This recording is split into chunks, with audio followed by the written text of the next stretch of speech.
基督教聖經嘅傳道書咧，天主教譯做訓道篇啦嚇，佢記載咗傳道者話：虛空的虛空，虛空的虛空，凡事都是虛空。咁世間嘅事物咧，例如人嘅名譽富貴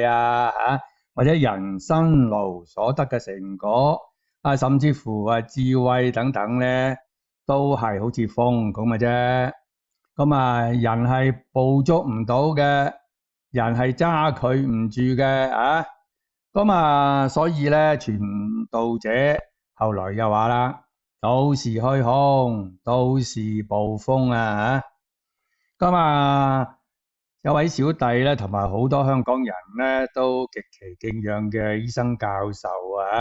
咁佢講到呢段經文嘅時候咧，就曾經提及到佛家所講嘅色即是空。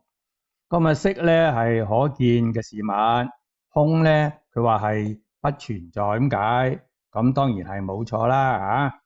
但係咧呢個似乎唔係佛家空嘅核心意義噃聖經裏邊嘅虛空咧，係人自己對於世間事物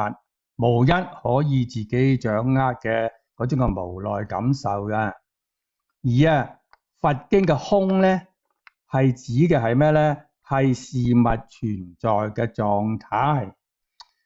呢兩者嘅意思就完全唔同嘅